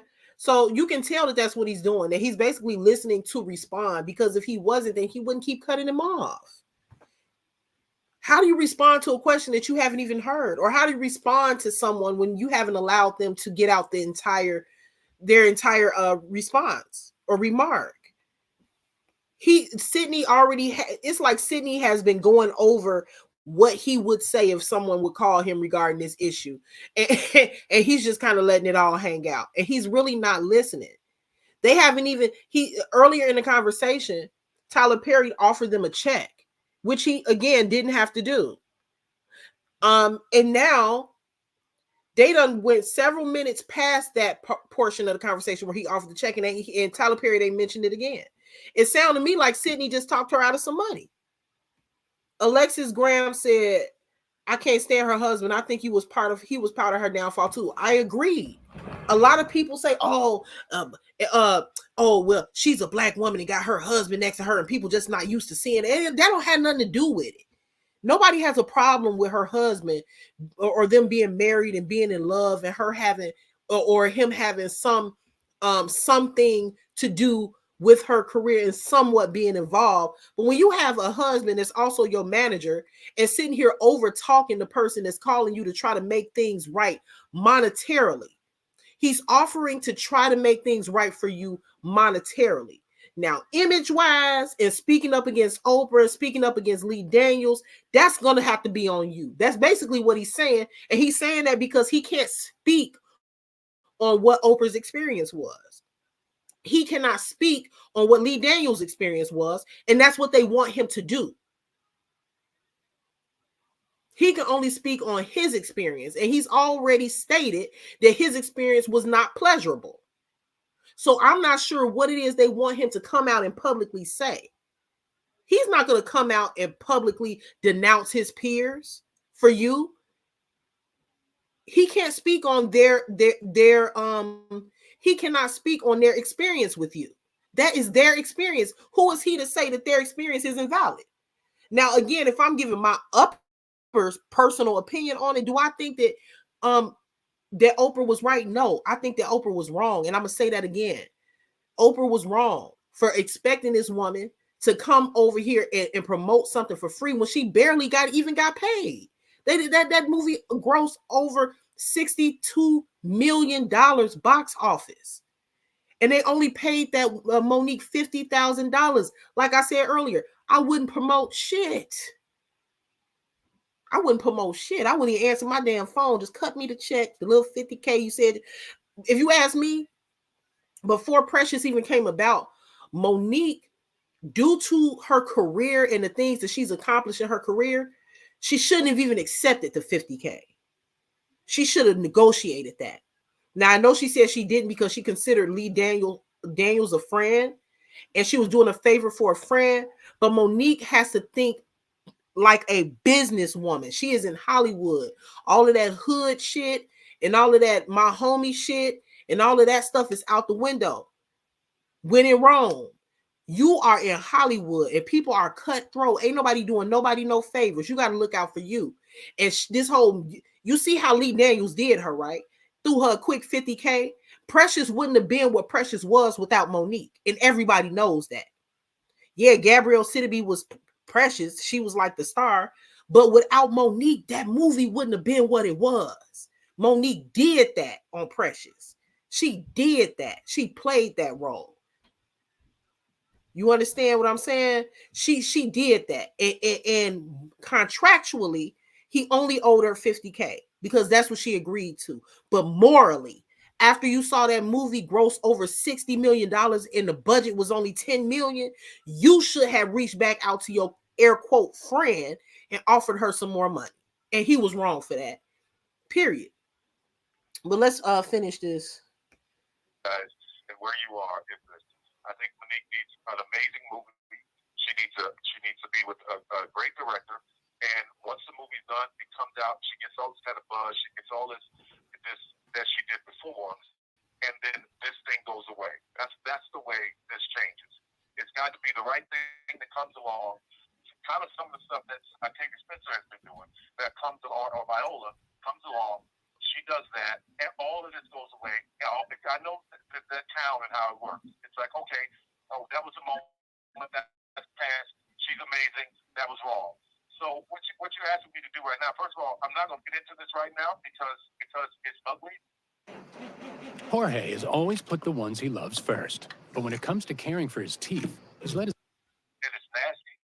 And it came from a comedy skit. I don't want to... You hear what he's saying? He's telling them straight up. I'm not getting into this because it's ugly and it's nasty and I don't want to be involved. You got to remember, this is your fight in Hollywood. Is this something that is a systematic issue in Black Hollywood, in Black culture, not being paid what our peers and our comrades are being paid? Yes, it's an issue. But you cannot expect him to go and stand against his peers in the media's eye and speak in your favor on something that he is not really sure of. He's not sure how difficult you have or have not been. What you want him to do is you want him to speak up for you just because you're a Black woman without really even knowing what the real issues are between you and these people, Oprah and Lee Daniels. He hasn't spoken with Oprah and Lee Daniels about what exactly their issue is and where this all stemmed from. So he's making the conscious decision and the business decision to stay out of it. But as somebody that he looks at as a friend and as a Black sister, he's reaching out to you behind the scenes and he's saying, I agree with you. If this is what's happening to you and you're being blackballed, they are wrong. And I'm offering you money out of my own pocket to compensate you. Then here come her zesty ass husband talking about we don't want your chump change. You know what I'm saying? What's happening? You expecting too much out of him. You guys, if you're at work, right? If you're at work and your manager is not treating another coworker fairly, however, you're not in it. It ain't your business, and you're not being treated, and you're being treated just fine. Of course, you might go behind the scenes and tell your coworker, man, yeah, that is messed up. I think you should probably go to HR. Or, yeah, that's messed up. You should probably do this. What you gonna do if the coworker says, I need you to go inside of the manager's office and I want you to speak up for me and tell them, listen, bro, wait a minute now. Now, I'm telling you I agree with you now, but you asking a lot. You asking a lot. You feel me? Like, what? Like, nah, I don't agree with that. You expecting too much out of him. He called you and he offered what he will do for you. He hit you up on the back end and said, hey, I'm staying out of this because it's messy. I don't feel comfortable being a part of it. But I feel so bad about your situation right now and how you were underpaid the way you were that I'm going to go down in my own pocket and I'm going to give you what I feel like you deserve. Damn, that's a real motherfucker. What else do you want him to do? And here comes Sydney. Oh, I want you to go up against the establishment. Get the fuck out of here, Sydney. I don't care what nobody say. He sound crazy. I don't want to be a part of What is ugly and nasty, Tyler, about saying, because we're not talking about the comedy skit. You're obviously not hearing what I'm saying. That's where it's all No. Notice that Sydney continues to cut this man off. However, every time Tyler says something, Sydney says he don't want Tyler to cut him off. Tyler hasn't been able to say a whole full 2 sentences without Sydney's big mouth cutting him off. Thing. You said chump change earlier. You said you don't want any chump change. Does that mean you do not want the money for pressures or what? Wait a minute. But wait a minute, Tyler. Wait a minute, brother. Hold up. Because see, now what happens is the billionaire's starting to come out. Right. Now what's happening is when you call and say, what a billionaire starting to come out. So Tyler Perry just said, well, earlier, Sydney, you said you didn't want no chump change. So I'm trying to figure out what it is that you want me to do. Sydney did say that. He did say that. He said, we're not a charity case. Don't throw me no chump change. So Monique, why are you inserting that? Why are you now hopping in because he said that and talking about the billionaire coming out? Both of them, honestly, I know this is a stretch. I know I might sound like I'm reaching, but they both kind of sound like narcs to me at this point. They sounding like narcs at this point. They're gaslighting and they're sounding very narcissistic at this point. And it's almost like they're bullying him at this point into doing and making him feel a way to do what they want him to do. And I'm not feeling it. I didn't mean for this to take this long. Brother, you called us. And see, what that said was when we first got the call, I'm going to tell you some real stuff. My heart skipped a beat because I said, okay, we get ready to talk to a real cat because he reached out. But now the tone you're beginning to take is, I'm a billionaire and I ain't got time. Let me stop this right here. So this comment, Kenya says, at the time they were asking her to promote the movie, it hadn't grossed 63 million. No one knew what the movie was going to do. You all are saying morally they should have given her more on the back end. Kenya, I don't know what you mean by that. I never said that. I never said, what I said was after, I didn't say during the promotion. I said after Lee Daniels saw that the movie grossed 63 million, then he should have reached out and given her more money. After it grossed 63 million, not during the Sundance Festival, not during the promotional tour. I've already said that I don't think that Monique should have promoted the movie, and I don't. But after It grossed $63 million in the box office. I don't think it would have been anything wrong with him reaching out to Monique and saying, you know what? If it weren't for you, this movie wouldn't have done what it did. So I think you're owed a little bit more. I also agreed, Kenya, that she should not have promoted the movie for free and that she was not contractually obligated to promote the movie. I'm not sure when you came in, but we've said that. For this, and it ain't going the way I thought it. Wait, hold up, brother. Hold up, because see, you'll start over talking. I ain't got time for this. And she didn't. No, she didn't. Also, Kenya, if I came off a little strong, I apologize. I'm just this situation, these people though, for real, honestly, are kind of getting on my nerves. Monique and Sydney are kind of getting on my nerves. Not just Monique and Sydney, but it ain't just them. It is the majority that is taken up for a lot of the things that they do. Now, with this particular situation, I'm gonna say this one more time. Vad with Sean said they're giving a Martin Luther King speeches. Exactly. Instead of answering the question, gaslighting the hell out of them. My thing with it is, look, Monique is right for what she did for not promoting that movie. Monique is absolutely right for not promoting that movie when she, first of all, she wasn't paid enough. That's number one. Number two, she was not contractually obligated to promote the movie. We get that part. I agree with that. My thing is, why all of these casualties of war? Why are we dragging Tyler Perry into this? Why are you dragging D.L. Hughley into this? Why is everybody all of a sudden having to be a part of your fight? Like, I'm not understanding. Let me say this. And when you say chump change, here's the thing, baby. See, the community is involved right now. You know it and I know it. She's not listening. She said, now, when you say chump change, no, Monique, I'm going to need you to go back and rewind. But boo-boo, your husband called what Tyler Perry was offering chump change. And my thing is, how's your husband calling what he could have possibly offered you chump change when you don't even know what that man was going to offer you? It was probably going to be more than $50K.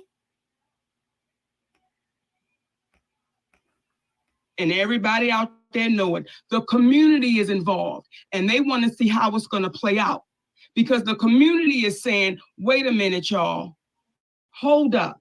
We don't know this sister to be no bullshitter. We know she a loud mouth. We know she'll say some shit off the wall, but what we know about it is she true to her word. And all I would ask you is two questions. The first question is, did you not just say it was wrong? What did that got to do with anything, Sydney? He said it was wrong. So what, Ann? Tyler. Did you not just say it was wrong, Tyler?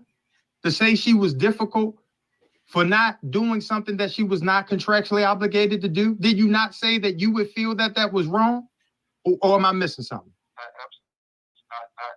absolutely said that, yes. So the question I would say is, then he won't let this man talk. Sydney pissing me off, bro. I didn't mean to spend this much time on it because just like you were there with your beautiful twins, I got a little boy, and I want to make sure when I'm off, that's where my attention is. Here's the thing. Then you shouldn't have made the call until you were able to talk. But the last question I would ask you, hold up. The last thing I want to ask you is this. It's real simple. If you said it was wrong, when do you speak up and say that it was wrong, Tyler? That's it. Okay, then that means telling my whole experience, which about how I feel about the whole thing. That means telling my whole experience. Whatever you now, listen to what he said. He said, so So Sydney is holding him to the fire, his feet to the fire. Sydney is saying, you on his phone telling us that you think that is wrong. So if you're going to think it's wrong, if you think it's wrong, when are you going to speak up about it? So then Tyler responds and says, well, if I speak up about it, then I'm going to have to speak up about my whole experience. Tyler, in so many words, is saying that his experience has not really been that pleasurable in this situation, not necessarily directly with Monique, but in this situation that Monique is involved in.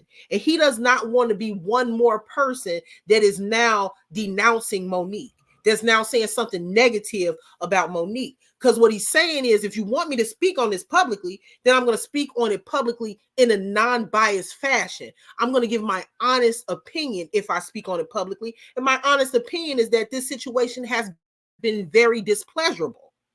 And he doesn't want to do that. So he's reaching to them on the back end. He's actually being very honest about his feelings in the situation. He's actually being very non-partial. He does not really have a dog in the fight. Listen, but Tyler, explaining the whole situation. Tyler, here's the thing. You are articulate. You is smart. Okay. And you is kind. And you is kind. Okay. And he is. And he is. And they know he is. They trying to make it into a joke from the movie To Help. You was smart. You was important. You was kind. They trying to make it into a joke. But fact is, he is all of those things that they're saying. He is smart. He is articulate. He is a good person. And they know that he's a good person, and they're gaslighting him. They're bullying him into changing his perspective and changing what he wants to do with, not changing his perspective, but changing what he wants to do with his perspective. They're putting pressure on him. They want him to speak out publicly. That is wrong, because he's already told them how he felt about his experience with Monique. That he doesn't have a direct experience with Monique, that he only has experience working in a roundabout way with Monique. And he can attest to the fact that his experience working not with her, but in a situation with her was not pleasurable. So when Sydney confronts him and says, well, why aren't you speaking out about it? Well, Sydney, if I speak out about it, then I'm going to be honest about it. And I'm going to give my true experience. And then what they're going to say after I speak out about it is, there goes one more person that says that they've been in a situation with Monique that has been displeasurable. So he's coming behind the scenes so he doesn't have to do that, and offering them compensation when he doesn't even have to. So why are y'all blaming Tyler Perry? We need some smart people to analyze this shit, instead of people that's in their feelings and operating out of, oh, I'm a black woman too, so whatever Monique say and do must be right. Because that's not the way to look at this situation. That's operating from an emotional standpoint instead of logic, instead of actually listening. And that's why, instead of just listening to the audio, that's why I wanted to break it down. Because once again, Monique and Sydney, you're wrong. You're wrong about DL Hughley, and you're wrong about Tyler Perry. You're right, however, on the situation with Oprah's ass and Lee Daniel. I think Lee Daniel and Monique made up. But this Oprah, this spawn Oprah, she wrong. And Monique is right for denouncing Oprah and speaking up against her. Okay, but we have to learn that when we are riding with someone because we like a certain celebrity or because we can relate to a certain celebrity, it doesn't mean that everything that they do is right. And we have to analyze, if that's what we're going to do. If we're going to speak on a situation, we have to analyze it from a logical standpoint instead of an emotional standpoint. It kind of reminds me of this situation, and I hate to bring this up because I don't really care about it at this point, but this LaTruth situation. A lot of people are operating from an emotional standpoint instead of logic. If you're operating from a logical standpoint, you see that Miss Thing was wrong. It has been wrong. But if you're operating from a standpoint where, oh, I'm a woman too. Oh, I was abused in the past. Oh, I used to be a bitter baby mama, or I used to do. If you're operating from that standpoint, then yes, you're going to agree with everything she does because you're just agreeing just because you used to be there. But no, I'm not just going to agree with everything that Monique does because she's a Black woman and I can relate to the injustices that she faces. I agree with the situation with Oprah. But everything that Monique does is not right. And I stand on that. And this is not right. And she needs a new manager. She needs to hire management and get rid of Sydney. She can, that's her husband. I know she love him and stay married to him or whatever the case is. But as far as management, she need a real manager.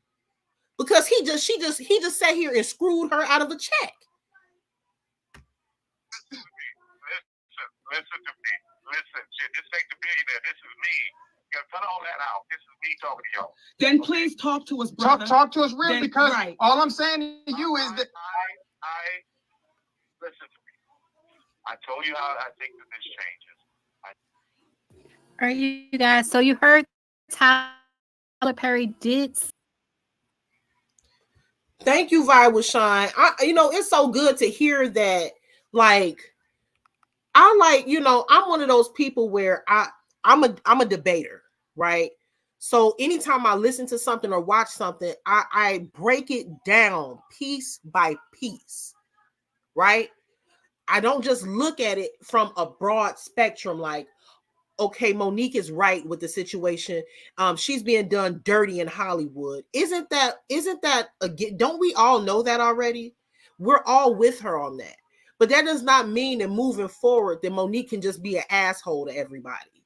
That's not what that means, because she's been done wrong in Hollywood, that she can just now be an asshole to everybody and she's excused.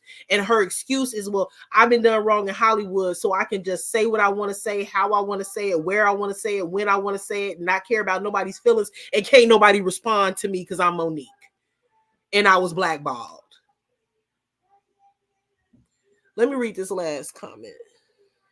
Classy C said it's wrong how they don't let Tyler get his words out. But I think the reason that they are so forceful is because this has gone on for so long and it should have been addressed a long time ago. Classy C says Monique is hurt and her stress is coming out on this call. I agree with that. I think that she is hurt, but I think that her anger and her frustration is misplaced. It's misplaced. And I think that it's misplaced because she can't give it to who she needs to give it to. And that person is Oprah. And during that time, that person would have been Lee Daniels, the person who actually had the chutzpah and was decent enough to actually personally give them a call was Tyler. And he was attacked and he was bullied for his perspective. And they weren't trying to hear him. They weren't trying to understand where he was coming from. They wouldn't take his offering. They called it chump change. They insulted him and said that he wasn't real. They said that Madea was real, but Tyler Perry's acting like a billionaire. So, I mean, come on, you guys. Monique is wrong in this situation. I'm going to hop off in a minute, but number one, she needs to leave D.L. Hughley alone. Stop mentioning that man's name and move on from that. She needs to leave Tyler Perry alone. Why this whole full audio is being released now, I don't know. Because before the full audio wasn't out, so I guess this is a new development. Leave Tyler alone. If you can't get to Oprah, you can't get to Oprah. Just move on with your career. You got things going on now. You popping again. You was on Club Shay Shay, which at this point is one of the most popular podcasts out right now. You getting ready to go on tour with Cat Williams. Cat Williams is hot right now. I know you had a project with Lee Daniels, The Reading, recently. You working with 50 Cent. You got a lot going. You had your net. You were vindicated. Do I think that the Netflix special was good? No, but at least you got your Netflix special. You got what you wanted. So let's move on from all of this. Keep on fighting for Black women in Hollywood. Keep on fighting for yourself. Don't be quiet. Keep standing 10 toes down for your rights and what you're owed. But stop trying to villainize people for not wanting to join you in the fight. This is your fight, Monique. Yeah, you fighting for other people, but you can't, just like with the situation with Taraji. You may not like how somebody is handling something, but that's how they're handling it. You handle it how you see fit. And obviously how Monique has been handling how she's been treated in Hollywood is working. Her speaking up and speaking out for herself is working. Because a lot of people are now seeing what she's talking about. A lot of people are now seeing, yes, these Black women are not being treated fairly. She made a good point on Club Shay Shay where she said, hey, when I came out years ago and said that this was going on in Hollywood, I was looked at like the loudmouth, big fat Black woman villain. But when Taraji came out and spoke on it, everybody rallied around Taraji, and it might have a lot to do with aesthetics. Taraji is small. She doesn't have the same aesthetic. She may be African American, but she don't have the same aesthetic as Monique. And Monique spoke on that it was the right message at the time, but the wrong messenger. And I think that was a powerful message that Monique put out. That you have to look past who the messenger is and look at the message. And the message is that Black women in Hollywood are not being fairly compensated. So I think she needs to continue to speak on that. And I respect her for that. But Monique, stop harassing folk. Stop messing with Tyler Perry. Stop messing with DL Hughley. Leave them folk alone. And that's all I got to say, y'all. Thank you for joining me. Hit the like button on your way out. Also subscribe to my channel if you have not. Go ahead and hit that subscription button. Hit the notification bell so that you can be notified of any time that I go live in the future or anytime I drop any content. Also join my membership if you're led to. Also, if you're led to, you can donate to my channel monetarily by Cash App and $ Phoenix 20137. It was a pleasure speaking to you guys tonight. I should be back maybe tomorrow with another topic. Y'all have a great night. All right, peace.